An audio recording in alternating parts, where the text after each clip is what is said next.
Bonjour à tous. Incroyable rebondissement dans l'élection présidentielle roumaine. Et je vais vous dire, Macron pleure.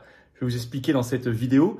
Décidément, la Roumanie nous concerne beaucoup parce qu'elle met en lumière les choses qui concernent la France, le fonctionnement de l'Union européenne, et si ça peut expliquer aux Français comment ça marche, si ça dévoile le système et que ça pousse plus de Français à se battre pour briser nos chaînes pour le Frexit, eh bien tant mieux.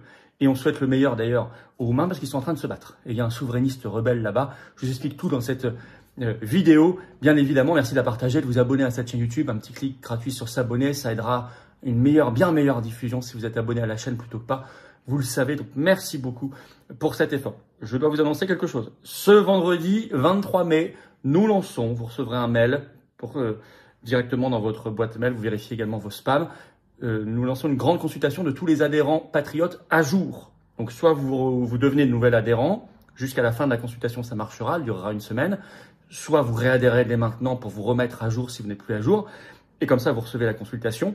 C'est une consultation très importante sur des grands sujets d'actualité, la loi dite aide à mourir, on en reparlera, d'autres sujets, les mobilisations, et puis la stratégie sur les législatives, sur la présidentielle, enfin c'est très important, on en tiendra totalement compte. C'est réservé aux adhérents à jour des Patriotes. Ça commence ce vendredi 23 mai par un mail.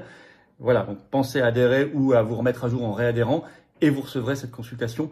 Et je compte sur vos réponses parce qu'elle va bâtir beaucoup de nos combats et nos luttes dans les jours, les semaines et les mois qui viennent aux Patriotes, première force de résistance et souverainiste de France.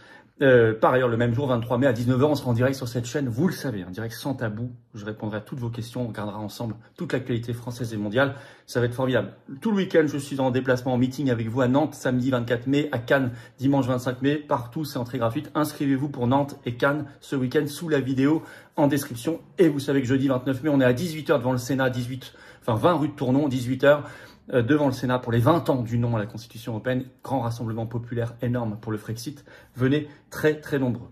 Je vous attends aux Patriotes. Justement, si vous voulez adhérer ou réadhérer pour participer à cette consultation qui commence vendredi 23 mai, réservée aux adhérents à jour des Patriotes, mais si vous voulez aussi participer tout simplement à des combats vitaux, avec des très belles valeurs de liberté, de paix, de souveraineté, d'avenir, rejoindre le plus grand mouvement souverainiste et de résistance de France, les Patriotes, c'est le moment.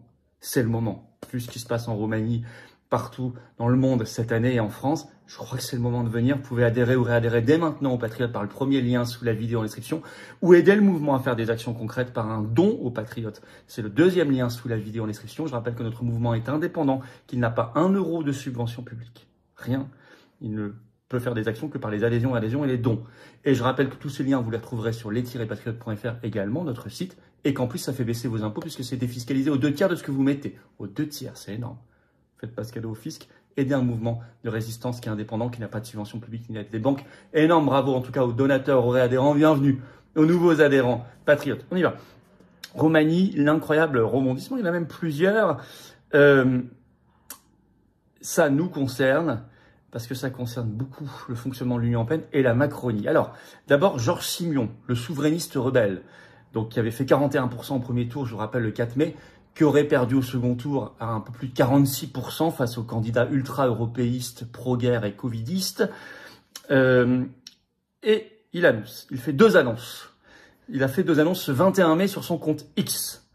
Mon compte X, moi, c'est F-Philippot, hein, comme Instagram, si vous voulez me suivre. D'abord, la première sur une somme, 649 millions d'euros, qu'a utilisé l'Union européenne pour trafiquer ses élections. Je cite le tweet.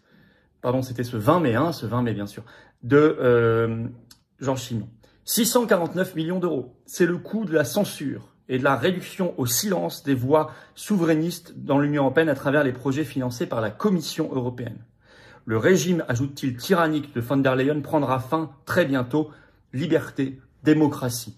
649 millions d'euros. Alors vous savez, donc tout ça, il va le documenter dans les jours qui viennent. Ça m'a rappelé ce saupoudrage avec beaucoup d'argent, des centaines de millions aussi pendant la campagne européenne de 2024, on avait appris cela, notamment de médias français en pleine campagne européenne.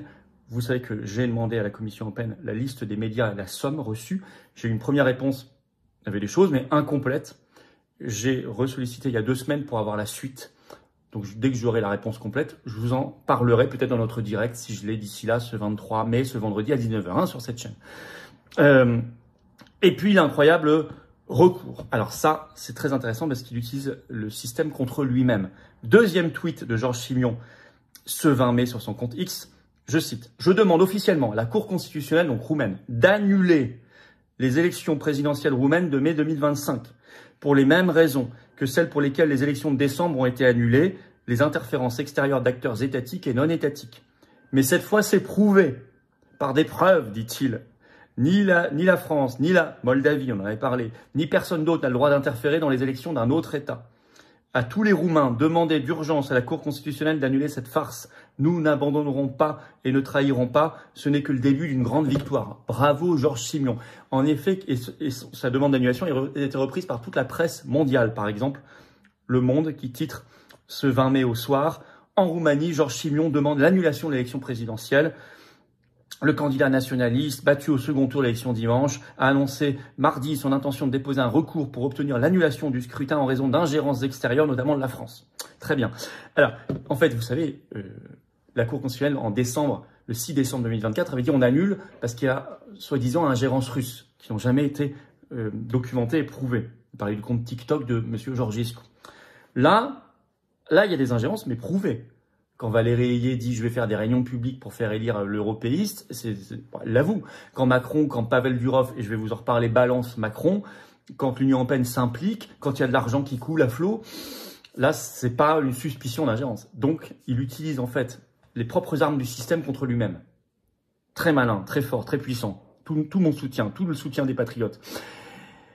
Et conforté par le tweet dans la foulée du PDG de Telegram, Pavel Durov, qui écrit « Je suis prêt à venir témoigner si cela peut aider la démocratie roumaine ». Donc il est prêt à aller en Roumanie pour témoigner en disant « Oui, vous avez raison de demander l'annulation parce que là, il y a eu des vraies ingérences massives ».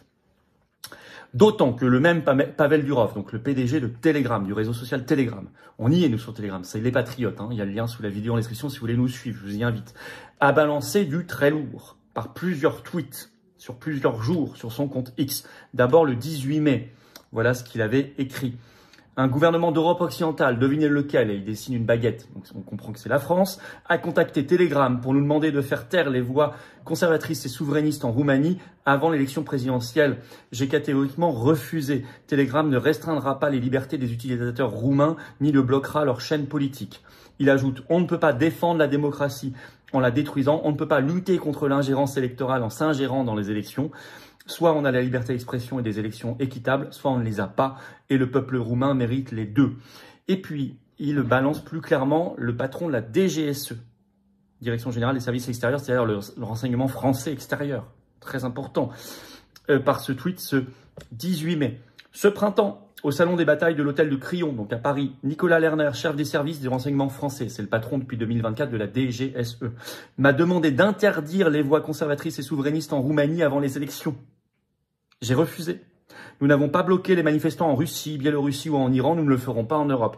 Et puis ce tweet, ce 19 mai, toujours sur son compte X, je cite Pavel Durov, écoutez bien, les services de renseignement étrangers français ont confirmé qu'ils m'avaient rencontré, soi-disant pour lutter contre le terrorisme et la pédopornographie. En réalité, la pédopornographie n'a jamais été évoquée. Ils voulaient bien les adresses IP de suspects terroristes en France, mais leur principal objectif, écrit le PDG de Telegram, était toujours la géopolitique, Roumanie, Moldavie, Ukraine. Confirmation à 150% de ce qu'on vous disait, leur demande soi-disant de régulation des réseaux sociaux pour protéger les enfants contre la pédocriminalité, etc. C'était bidon. Là, il dit, ils ne m'en ont même pas parlé, ils s'en fichent, ils ne luttent pas contre cela. Non, ce qui les intéresse, c'est la géopolitique, l'Ukraine, la Roumanie, Moldavie, etc. La défense du système euro-mondialiste, c'est ça. Ça confirme toutes nos analyses. Très important, ça. D'autant que les ingérences seraient encore plus larges. Ce 20 mai, Libération fait cet article, je cite le titre « Élection en Roumanie, Décathlon », donc entreprise privée, a-t-il appelé ses salariés à voter pour Nicuzor Dan, donc le candidat européiste qui aurait gagné, le nouveau président roumain. Je vais vous citer un extrait de cette enquête de Libération. Quelques heures avant la victoire de Nicuzor Dan à l'élection présidentielle en Roumanie ce 18 mai, plusieurs internautes ont accusé Décathlon d'avoir incité ses employés a glissé un vote dans l'urne pour le candidat pro-européen.